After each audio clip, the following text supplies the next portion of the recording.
Are you? And I know you're excited about our guest today. Oh yeah, I'm super excited. I had the pleasure of connecting with us, a great star power in voice acting field, Eliza Jane Schneider. She voices a lot of cartoons and popular video games that you might be aware of, including The Simpsons, Assassin's Creed, and a South whole Park, host of not South Simpsons. Park, Not right? Simpsons South Park, yet. not Simpsons, yeah, Although okay, I've but been working she's on my Millhouse. yeah, and you're just so incredibly dynamic. Just so people understand all the different personas that you do, why don't you give us just a little taste of those different voices, right? Oh, I've been working on Millhouse for Pamela because I want to do her justice if they do recast. Let me see where he's a Hey Bart, check out my new earring. Pretty cool, huh? And then there's like the ones that I did for a long time, which is like all right, turd, listen up. Now that your mom is gone, I'm in charge. I don't care how you treat your other babysitters, but when I'm babysitting, you're nothing but a little turd. You're a stinky, dried up, stupid turd. Got it? Yeah, Um, Shelly from South Park, that's amazing. yeah, and then So yeah, a bunch of them. A bunch of Absolutely. them. So, what do you think you're most known for? Which voice in your I career? don't know. I mean, it kind of depends on your demographic. I have had people in the Philippines come up and be very excited to meet Rebecca from Assassin's Creed.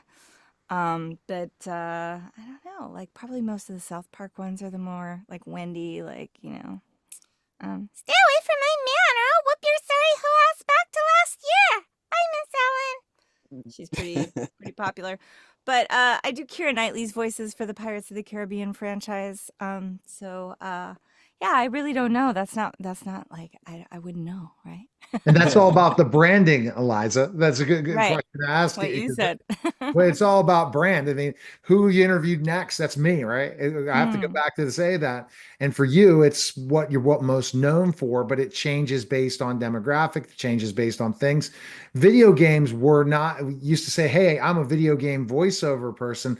That really didn't mean much, but now with the popularity of video games, now it's such a even higher level than saying, "Hey, I have a TV show on a certain station." Wouldn't you agree, Eliza? Mm. I'm going to go back to Chris. Again, it's hard for me to say because I'm not as much of a player as I am a creator in that space. mm. So I don't know. Like I was Huge, literally on the gigantic. phone doing some research with a player yesterday, and I was like, okay, what's the deal? Like, what are people playing these days? Like, because I have a video game that I'm ready to put out that's this is sort of like a world building one, like Civilizations or Minecraft. So I'm familiar with the content and the scripts of all the games because I've done so many and I've performed so many, which is why I tell my girlfriends with small kids not to get Grand Theft Auto for their little children Oh yeah, definitely because not the I new one. I know the lines and I know what they're actually saying.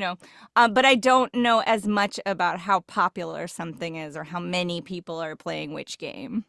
Yeah, so I imagine it's sort of wild for you to be like, oh, okay, this is just this game I'm doing, and then see the popularity blow up out of nowhere, and you're like, oh, I didn't realize my part was part of this bigger initiative. Yeah. Yeah, literally, I was in the Philippines and somebody came up with a picture of Rebecca and was like, "Oh my God, you're Rebecca!" And I was like, "I made $800 for that session." Oh, I see. Wait, there are 8 million copies sold. Neat.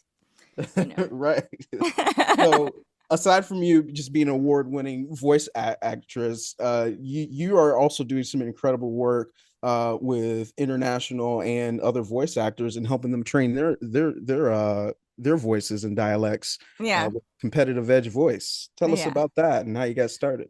Well, I'm really excited because we're formulating a new thing this year where I'm going to have a retreat and meet everybody in person. And it's a newer aspect to what I do. I have this over the years, I've developed probably, I started online teaching in 2015. Mhm.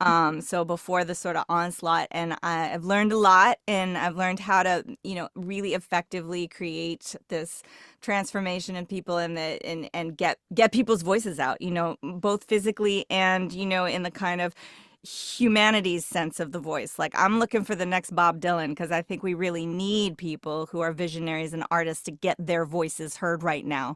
So I have various, pathways to that for people. One of them is voiceover and voice acting and teaching people to sort of make it in this business and all the various aspects of that, So I would say that like Right. the lowest hanging fruit is audiobooks. You get your chops up, you get all those hours in.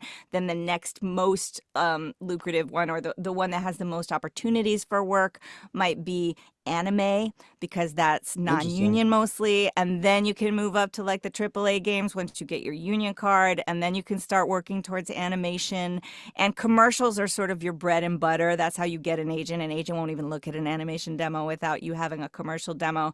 And then there's more with promo and narration and stuff like that. Well, narration is audiobooks, but promo and like the sports announcers and that kind of Right. stuff. So there's various genres. So some people stay in their lane, you know what I'm saying? So like I'm pretty much video games and animation, so I bring in other teachers to teach people the other stuff.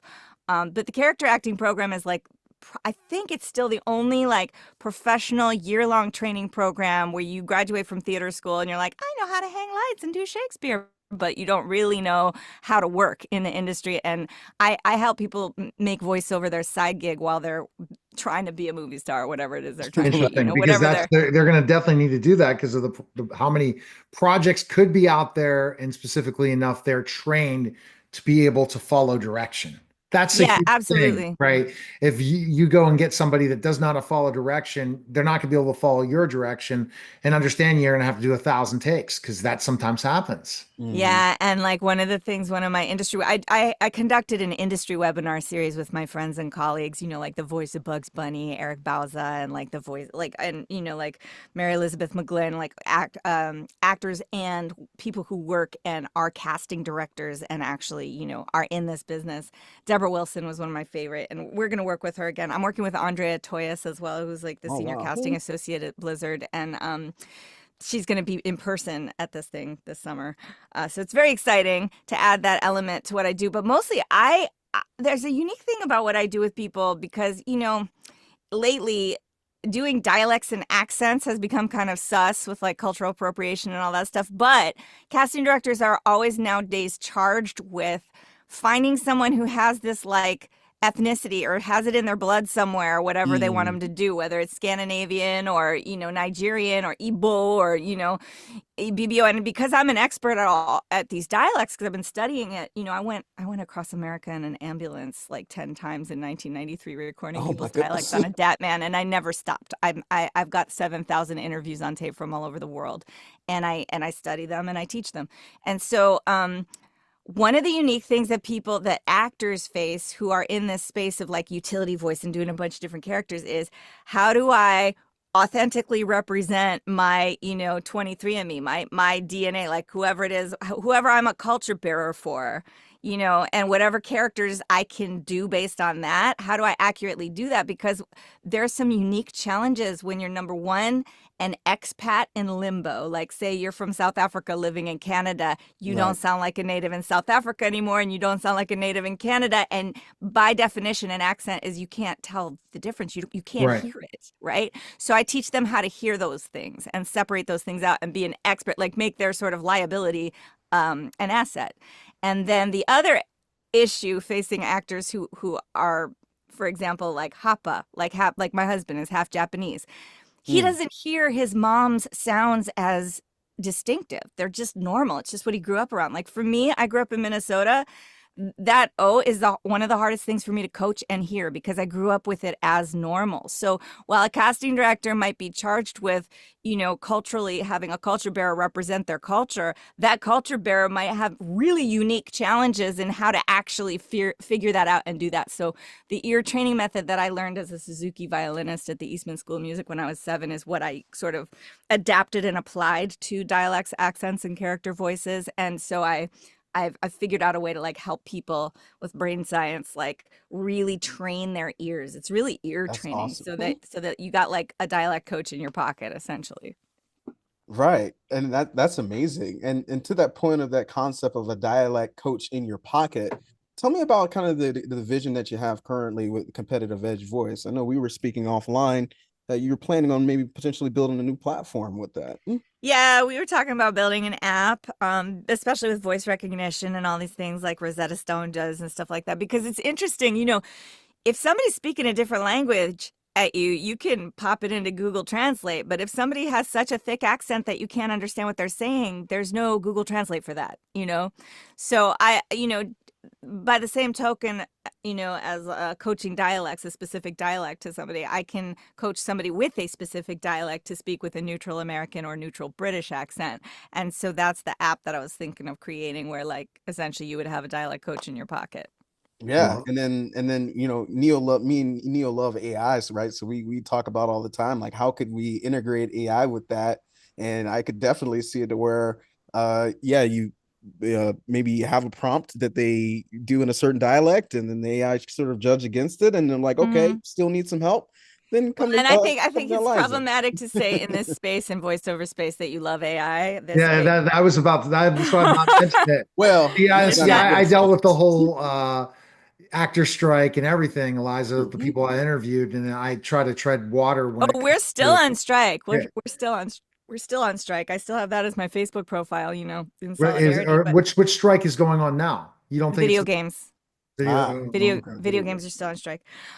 But hopefully we're getting out of that. But I mean, I think you do have a good point though. Rather than saying we love AI, we want to use AI to support the artists. We don't Mm, want to turn the AI into the artists. We don't need that's a great AI to point. be Because artists that's for what the us. We need. big companies are looking to do and all those things and those creativities. But you're still going to always win when it comes to hiring. Give me an example. I wanted to bring this all up. It's, you know, I have business opportunities to talk to you about when it comes to books and publishing. Audiobooks are so important. You could find some actors that are not union that could do your audiobook because you're going looking at 10, $12,000 for an audiobook, sometimes 20,000. And only the big publishers can go do that, not the smaller Mhm. publishing houses. That is such a huge, so cutting your teeth in that's gonna be gigantic for you, the audiobook When you business. say 12 to $20,000, you're talking about the publisher makes that much money? No, well, yeah, the publisher, but still sometimes costs are going to be, if you're looking at the cost, sometimes 4 or 5 grand for the actor Mm-hmm. alone Yeah. for an audiobook. And Right. that's Yeah. very expensive for an author because I work in the independent publishing industry for X amount of years in PR and marketing. It's too expensive. But if there are more people getting trained by you, Eliza, Mm-hmm. they can make a lot of money right now because that's really hot audiobooks. It's Yeah. gigantic. Yeah, And and you can't get an AI voice to narrate an audiobook. It'll No. drive somebody no, crazy. maybe one person, but not a whole thing. And it's not going to be well done. You can tell it's AI. Yeah, Right. and also we've got the advantage of a sense of humor. But I mean the problem that we face with the strike is AI actually like mapping and mirroring our voices You which can are do it. already out there. So like you'll hear yourself voicing a character that you never voiced, you know what I'm saying? That you Right. weren't paid for. So that's a big problem. But they are starting there is actually something Sissy Jones, I think, is posted something recently that there's a new legislation that has started to really regulate whether or not. I mean, it's essentially stealing. You steal somebody's Yeah. voice print. Stealing your Well, likeness AI and essentially, in so many ways, has stolen, and that's the challenge of worldwide dominance in AI. So you never mentioned that, Chris. This is my going to be to an actor or a voice actor or good a note. writer AI because it can become it's a It's challenging thing, yeah. but it's people use AI the wrong way, Eliza. They're not Mm-hmm. using it as an instructional manual. They're not using it in a way to do things, to learn things, and they're Mm-hmm. not utilizing it as a resource and have a human still involved. You're never going to beat podcasting, voiceover, TV, Mm-hmm. movies for a while, maybe five to Yeah. 10 Oh years, yeah. We got a but long with ways to AI or longer, depending on what we use it more for. And then everyone's looking to cut costs, Eliza, and that's an unfair thing with a talent like your talent. Yeah, well, go. and you know, when you think about that, I mean, that's essentially the workers, right? So we want to stop paying the workers that we don't actually. We want to create more jobs for the workers, Right. you know. So to that point, right, can you tell us a little bit more about the impact that you've done for voice actors currently in your business and how that training path evolution has helped them, whether it's to get that new job or that new career?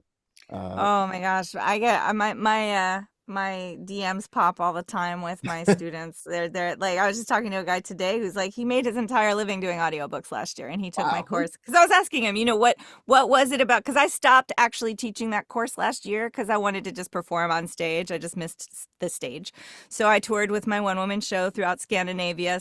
Freedom of speech. I have 3 of them, but this one was, it's wild because it's more pertinent today than it was 30 years ago, about the polarity in the United States. And of course, the world was on stage in September when we were going through the election process, and everything in that play was still just so crazy relevant. So I went and toured that again because it was timely, and I did a play Amelie, and I played violin, and, did my thing, perform as a performer, just because like that's where my heart is. Like my love Yeah. is of the theater, and I also produced a new musical that I wrote called Blue Girl in the Burning Bushes, about the return of the goddess. It's a science fiction rave opera.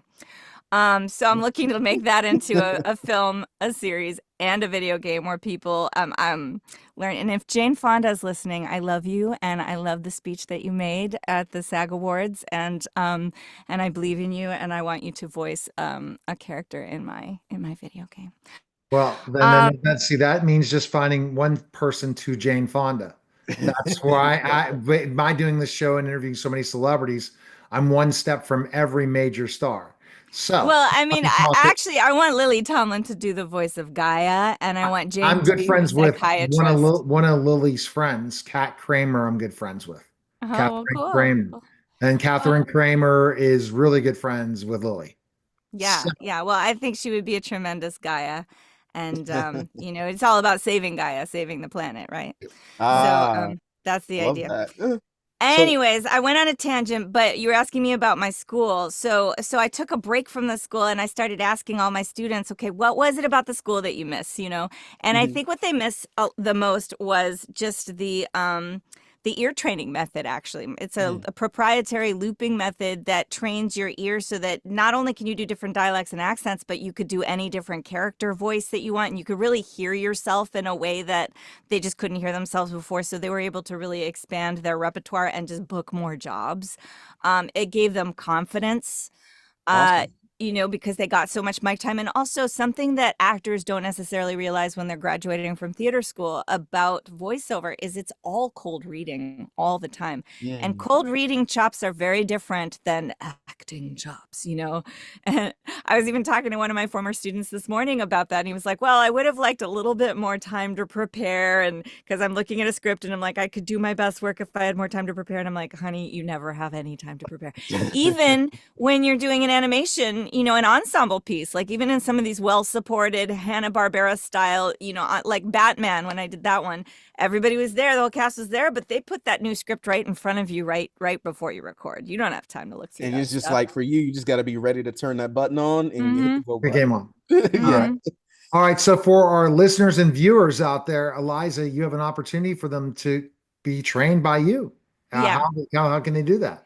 Well, if you go to competitiveedgevoice.com and you look under courses, you'll see everything that we're offering. And this new thing is coming out pretty soon, but it's all part of the character acting program. So there's a way for you to get onto that wait list and apply to be in the character acting program. We only take 20 students. It's a very high-end program. It's for professional actors who really want to get there and figure out sort of the difference between what they learned in theater school and where they need to be in order to actually make money as an actor and become a voice actor and expand their range and their employability. And also this thing this summer is going to be sort of about finding that voice that, so I've got a Beth Lapidus working with me who teaches a thing called You But Funnier, and she teaches comedians to find their Mm. comedic voice. I've got songwriter teachers teaching songwriting. I teach how to create a one-person show, and so like it's also about finding that next Bob Dylan, in addition to getting those VO chops going and meeting the people important in employing you. So I've got the Accents and Dialects Masterclass right now. I've got this incredible vocal warm-up that's weekly with Yvonne Morley Chisholm, who's an international treasure. She's a British woman who basically saved my voice from getting nodules with all the vocal gymnastics I do. And there's another program that's a monthly membership called the Utility Voice, where you get access to all of the Accents and Dialects Masterclass. And Oh, right now it's actually a lot cheaper than it's going to be ever ever again in the future. So if you guys want to just get on board and start looking at this material, I would sign up for the utility voice like today. It's only like $75 a month or something. It's crazy. And it's like the entire like library of industry webinars from 4 years of me like mining my friends and That's huge colleagues for all their value right info. there. Yeah, so that's up there still for a limited time. And it's also a part, you know, it's a curated part of the Character Acting Academy. And then the Character Acting Academy is also going to have like a weekly workout group where you're live online with your coach, and you really get that kind of mentoring and hand-holding and accountability that people need to get from point A to point B. Fantastic. We appreciate it, Eliza. Thanks again. Absolutely. Nice. Yeah. And we My could go to, pleasure. and Chris, we can go to savantrepreneur.com or to uxbright.com. Appreciate it. Absolutely. All right. That was All right, special. bye, guys.